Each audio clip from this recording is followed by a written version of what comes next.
السلام علیکم ورحمۃ اللہ وبرکاتہ۔ شاید 59 سے ہے۔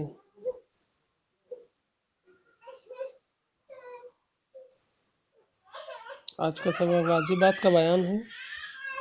بہار شریعت جلد اول حصہ نمبر 3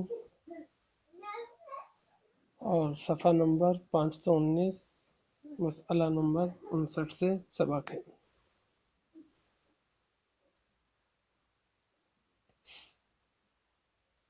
نحمدہ ونستعینہ اما بعد فاعوذ باللہ من الشیطان الرجیم بسم اللہ الرحمن الرحیم۔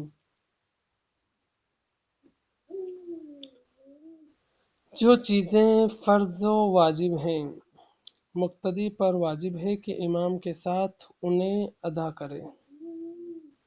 یہاں پر یہ بتا رہے ہیں کہ جو مقتدی نماز میں پڑھتے ہیں مرد حضرات مسجد میں یا کہیں پر بھی جماعت سے نماز، ان کا مسئلہ ہے۔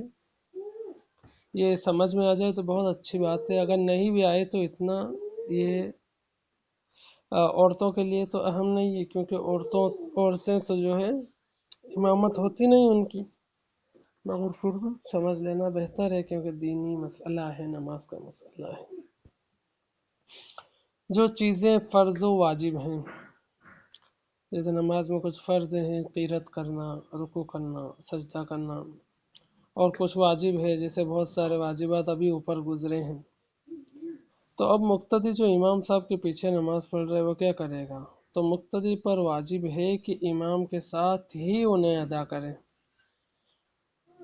ہے نا، امام کے ساتھ ہی ادا کرے۔ جیسے نماز میں کیا ہے؟ فرض ہے کہ قیام کرنا فرض ہے، تو جو کھڑا ہوا ہے تو وہ امام کے ساتھ قیام اسی وقت ادا کرے۔ ایسا نہیں کہ جو ہے امام صاحب رکوع میں ہے تو اس نے نیت تو باندھ رکھی مگر امام صاحب رکوع میں اور وہ کھڑا ہی ہے، یا امام صاحب رکوع میں چلے گئے اور وہ کھڑا ہے تو آگے پیچھے ہو رہا ہے نا، اس طرح نہیں۔ اور واجب کی مثال کس طرح بنے گی؟ جیسے اوپر کوئی بھی چیز، اوپر کی کوئی سے بھی لے سکتے ہیں، یعنی کہ پہلا قاعدہ کرنا 4 رکعت والی نماز میں واجب ہے، تو یا تحیات پڑھنا، تو وہ کیا کرے گا؟ قاعدے میں بیٹھے گا امام کے ساتھ۔ ایسا نہیں کہ جو امام تو بیٹھے ہیں قاعدے میں اور مقتدی کھڑا ہو جائے تو امام کی مخالفت لازم آ رہی، اور یہ غلط ہے۔ مگر یہاں پر ایک صورت بتا رہے ہیں کس وقت یہ مقتدی پر واجب ہے کہ وہ امام کے ساتھ انہیں ادا کرے، بشرطی کی، یعنی کہ ضروری یہ ہے کسی واجب کا تعارض نہ پڑے، یعنی کہ امام کے ساتھ چلنے میں کوئی اور دوسری چیز واجب ہے اس کا ٹکراؤ نہ ہو اس واجب سے، اور تعارض ہو تو اسے فوت نہ کرے بلکہ اس کو ادا کر کے متابعت کرے۔ اب یہ پورے مسئلے کی یہ جو ہے نیچے مثال دے رہے ہیں، تعارض کیسے پڑے کیا ہے، پورا انہوں نے کلیئر کر کے دے دیا۔ مثلا امام تشہد پڑھ کر کھڑا ہو گیا، ہے نا، التحیات پڑھ کر امام صاحب کیا ہو گئے؟ کھڑے ہو گئے، اور مقتدی نے ابھی پورا نہیں پڑھا، تو امام صاحب کے ساتھ بیٹھنا یہ بھی واجب ہے۔ امام صاحب کے ساتھ نماز پڑھنا کیا ہے؟ یہ واجب ہے، ان کے ساتھ میں چلنا واجب ہے نا، مگر مقتدی پر التحیات پڑھنا یہ بھی تو واجب ہے نا۔ اب دونوں واجب یہاں پر ٹکرا گئے، مقتدی کی جو ہے التحیات پوری نہیں ہوئی، امام صاحب کی ہو گئی، تو امام صاحب تو کھڑے ہو گئے، تو مقتدی اب کیا کرے اس حالت میں؟ تو مقتدی پر واجب یہ ہے کہ اپنی وہ پڑھ لے، تھوڑا سا ہلکا سا بیٹھ کر اپنی پڑھ لے، اور پھر اس کے بعد کھڑا ہو جائے، ہے نا۔ مثلا امام تشہد پڑھ کر کھڑا ہو گیا اور مقتدی جو کہ نماز پیچھے پڑھتے ہیں، مقتدی کی ابھی پوری نہیں ہوئی التحیات، تو مقتدی کو واجب ہے کہ پورا کر کے کھڑا ہو، 1-2 لائن رہ گئی تو مقتدی پوری کرے التحیات کو اور پھر کھڑے ہو۔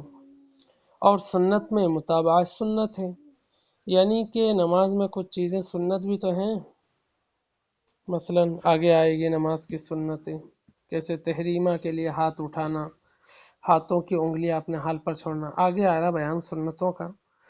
تو جس طرح امام کرے مقتدی کو بھی اس طرح کرنا سنت ہے، مگر یہاں پر بھی وہی بات آ گئی کہ بشرطے کہ تعرض نہ ہو، یعنی کہ ایک سنت کا دوسری سنت کا ٹکراؤ نہ ہو، اور تعرض ہو تو اس کو ترک کرے اور امام کی متابعت کرے۔ یعنی کہ امام کے ساتھ چلنا تو واجب ہے، مگر امام اگر جس سنت کو ادا کر رہے ہوں تو اس سنت کے کو ادا کرنا سنت ہے۔ تو ایسا ہوا کہ کوئی آدمی پیچھے سے آیا، یا وہ نماز پڑھتے پڑھتے امام صاحب کے ساتھ پیچھے رہ گیا، تو وہ امام صاحب کی اب وہ سنت ادا کرے گا۔ جیسے اوپر تو واجب تھا تو اس کو بیٹھنے کی اجازت مل گئی تھی، مگر نیچے سنت کے لیے رکنے کی اجازت نہیں، بلکہ اس کو واجب ہے کہ اب وہ امام صاحب کے ساتھ چلے اور اس مطلب جو ہے جس چیز سے ٹکراؤ ہو رہا ہے اس چیز کو ترک کر دے، یعنی چھوڑ دے۔ ٹھیک ہے، اب اس کی مثال یہ دیں گے، یعنی کہ جیسے سب سے آسان بات کیا ہے، رکوع میں ہو یا سجدے میں 3 بار تسبیح کہنا کیا ہے؟ سنت ہی ہے نا۔ تو امام صاحب نے تو 3 بار تسبیح کہہ لی، مگر مقتدی نے 1 بار ہی کہی یا 2 بار ہی کہی، تو امام صاحب کا تو جو ہے وہ ہو گیا، سنت ادا ہو گئی، مگر مقتدی کی ابھی سنت کہاں ادا ہوئی۔ اگر امام صاحب نے رکوع یا سجدے سے سر اٹھا لیا تو مقتدی پر یہ نہیں ہے کہ اب وہ اپنی 3 بار پوری کرے، بلکہ مقتدی پر واجب یہ ہے کہ وہ امام صاحب کے ساتھ اپنے سر کو اٹھا لے۔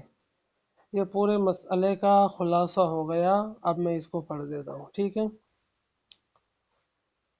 جو چیزیں فرض و واجب ہیں مقتدی پر واجب ہے کہ امام کے ساتھ انہیں ادا کرے، بشرطے کہ کسی واجب کا تعرض یعنی ٹکراؤ نہ پڑے، اور تعرض ہو تو اسے فوت نہ کرے بلکہ اس کو ادا کر کے متابعت کرے، یعنی کہ اس کو واجب کو ادا کر کے فوراً امام کے ساتھ شریک ہو جائے۔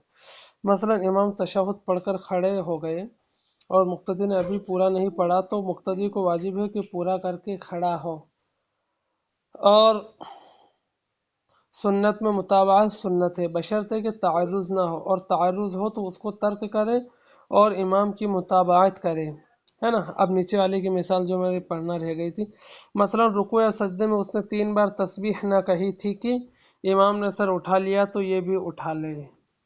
ہو گیا مسئلہ کے لیے، اتنا آسان ہے۔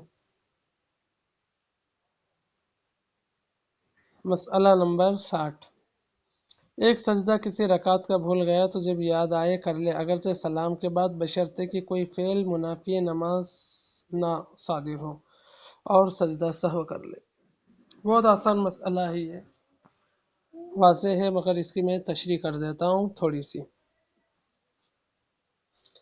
مثلا اگر کسی آدمی نے جو ہے نماز میں 2 سجدے فرض ہیں ہر رکعت میں، بھول کر کھڑا ہو گیا وہ، اور پھر اس کو بعد میں یاد آیا کہ یار میرا سجدہ رہ گیا تھا فرض کا، تو جب یاد آئے، جیسے قاعدے میں یاد آئے تو قاعدے میں کر لے، اور اگر اس نے سلام پھیر دیا ہو تو سلام پھیرنے کے بعد بھی اس سجدے کو ادا کر لے، مگر شرط یہ ہے کہ اس سے کوئی ایسا کام نہیں ہوا ہو، ایسا فعل یعنی ایسا کام صادر نہ ہوا ہو جو کہ نماز کے خلاف ہو، یعنی وہ چیزیں جو کہ نمازی کے لیے کرنا جائز نہیں، ایسا کام اس سے صادر نہیں ہوا، جیسے نمازی بات نہیں کر سکتا، چل نہیں سکتا، یا اس طرح ہر وہ کام نہیں کر سکتا جس سے نماز ٹوٹ جائے، تو یعنی کہ اس سے سلام کے بعد کوئی نماز توڑنے والا کام نہیں ہوا ہو، تو وہ کیا کریں؟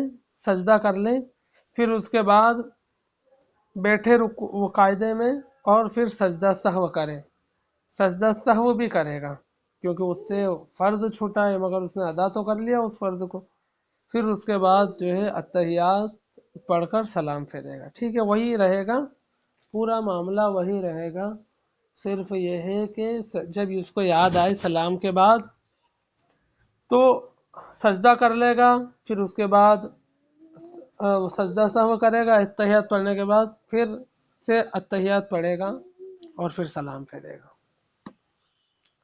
مسئلہ نمبر 61، ایک رکعت میں 3 سجدے کیے یا 2 رکوع یا قاعدہ اولیٰ بھول گیا تو سجدہ سہو کریں۔ ہر رکعت میں 2 ہی تو سجدے ہیں، 3 تو نہیں ہیں، مگر اس بندے نے 3 اگر کر دیے تو گویا کہ اس نے جو ہے ترک واجب کیا، کیونکہ ایک رکنوں کے بعد دوسرے رکنوں کو ادا کرنا چاہیے، اس نے جو ہے واجب ترک کر دیا یہاں پر، یا 2 رکوع کر لیے تو فرض کو دوسرے فرض کو ادا کرنے میں تاخیر ہوئی، یا قاعدہ اولا بھول گیا، یعنی کیونکہ پہلا قاعدہ واجب ہے، دوسرا فرض ہے، تو سجدہ سہو کر لے آخر میں سلام پھیرنے سے پہلے، پھر اتحیات پڑھ لے تو اس کی نماز خراب نہیں ہوگی، نماز درست ہے۔ اور اگر اس نے سجدہ سہو نہیں کیا ہے تو وقت ہو تو دوبارہ اس کا اعادہ کرے، دوبارہ اس کو نہ پڑھے۔ مسئلہ نمبر 62،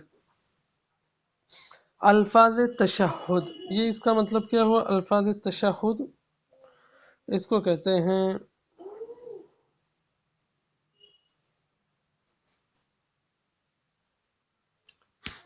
الفاظ تشہد کا مطلب یہ ہے کہ تحیات کے الفاظ۔ اب یہاں پر الفاظ تشہد یعنی التحیات کا ایک ترجمہ بھی تو ہے، التحیات للہ والصلوات، کہ میری جتنی بھی عبادتیں ہیں اور وغیرہ وغیرہ سب اللہ ہی کے لیے ہیں۔ تو صرف الفاظ ہی نہیں بلکہ یہ بھی یقین رکھے کہ اس کے جو بھی معنی ہیں میں سب ان پر یقین رکھتا ہوں، ٹھیک ہے، یہ ہونا چاہیے۔ گویا اللہ عز و جل کے لیے تحیت کرتا ہے، اور نبی پاک صلی اللہ علیہ وسلم، کیونکہ اس میں جو ہے نبی پر صلی اللہ علیہ وسلم پر درود بھی، اولیاء اللہ پر سلام بھی بھیجتا ہے۔ اور یہ التحیات کس وقت ہوئی؟ کیونکہ حضور صلی اللہ علیہ وسلم معراج پر گئے تھے، تو اس وقت جو ہے حضور نے جو ہے یہ کہا التحیات للہ والصلوات والطیبات، تو اللہ رب العزت نے ارشاد فرمایا سلامتی ہو، السلام علیکہ ایھا النبی ورحمۃ اللہ۔ تو اس طرح اللہ رب العزت نے ان پر جو ہے نبی پاک صلی اللہ علیہ وسلم پر رحمتوں کا نزول فرمایا، تو جو بھی واقعہ اس طرح التحیات کا ہوا تھا وہ پوری التحیات بن گئی۔ تو اب جو ہے صرف وہی ان الفاظ کو نہیں دہرانا بلکہ جو اس کے معنی ہیں ان پر بھی اپنے کو یقین ہونا چاہیے کہ جو میں کہہ رہا ہوں، جو پڑھ رہا ہوں، ان کے معنی بھی میری مراد ہے کہ اس کے ساتھ میں ہو جائیں یہ معنی بھی، اگرچہ معنی یاد نہیں ہو مگر جو ہے کہ اپنے ارادے سے ہم پڑھ رہے ہیں۔ لفظ الفاظ تشہد سے ان کے معنی کا قصد یعنی ارادہ کرنا، اور انشاء کا مطلب بھی یہی ارادہ کرنا ضروری ہے، یعنی کہ ہم صرف الفاظ ہی میں نہیں پڑھ رہے بلکہ ہم یہ بھی ارادہ ہے کہ جو ان کے معنی ہیں وہ بھی ہماری مراد ہیں، کہ گویا اللہ عز و جل کے لیے تحیت کرتا ہے اور نبی پاک صلی اللہ علیہ وسلم پر اپنے اوپر اور اولیاء پر سلام بھیجتا ہے، نہ یہ کہ واقعہ معراج کی حکایت مد نظر ہو۔ التحیات کا ترجمہ پورا اس میں مل جائے گا، جو اذکار نماز سینڈ کی ہے اس میں اس کا ترجمہ مل جائے گا، ٹھیک ہے۔ مسئلہ نمبر 63، فرض، وتر، سنن رواتب کے قاعدہ اولیٰ میں اگر تشہد کے بعد اتنا کہہ لیا اللہم صلی علی محمد یا اللہم صلی علی سیدنا، تو اگر سہون ہوا سجدہ سے، اگر عمدن ہوا تو اعادہ واجب ہے۔ مسئلہ بہت آسان ہے مگر تھوڑا سا اس کو دماغ پر زور ڈال کر سمجھنا ہوگا۔ فرض یعنی وہی فرض نماز، وتر یعنی 3 رکعت والی وتر، اور سنن رواتب یعنی 4 رکعت والی سنت مؤکدہ۔ اور یہ کہاں پر ہے؟ سنت مؤکدہ کہاں پر ہے؟ یہ ظہر سے پہلے ہے 4 رکعت سنت مؤکدہ، تو یہیں پر یہ بتا رہے ہیں۔ فرض 4 فرض، وتر 3 وتر، سنن رواتب یعنی کہ ظہر سے پہلے 4 رکعت جو ہیں وہ سنن رواتب یعنی مؤکدہ ہیں۔ تو حکم کیا ہے کہ التحیات پڑھ کر ہی آدمی کھڑا ہو جائے پہلے قاعدے میں، کیونکہ اگر زیادہ پڑھ دے گا تو پھر سجدہ سہو کرنا ہوگا، کیونکہ واجب تو التحیات ہے، درود شریف تو واجب نہیں ہے۔ تو گویا کہ یہ واجب ہے نا، پے در پہ ایک رکن کے بعد دوسرے رکنوں کو ادا کرنا اور کچھ تاخیر نہیں ہونا۔ جتنے بھی واجبات انہوں نے لائن سے شمار کرائے ہیں یہ سب پڑھنا ہوگا، تبھی تو یہ مسئلے سمجھ میں آئیں گے۔ کہاں سے کنیکٹیویٹی ہو رہی ہے یہاں پر، یہ پورا سمجھنا ہوگا۔ تو اب فرض و وتر و سنن رواتب کے قاعدہ اولیٰ میں یعنی پہلے قاعدے میں اگر تشہد کے بعد یعنی التحیات کے بعد اتنا کہہ لیا اللہم صلی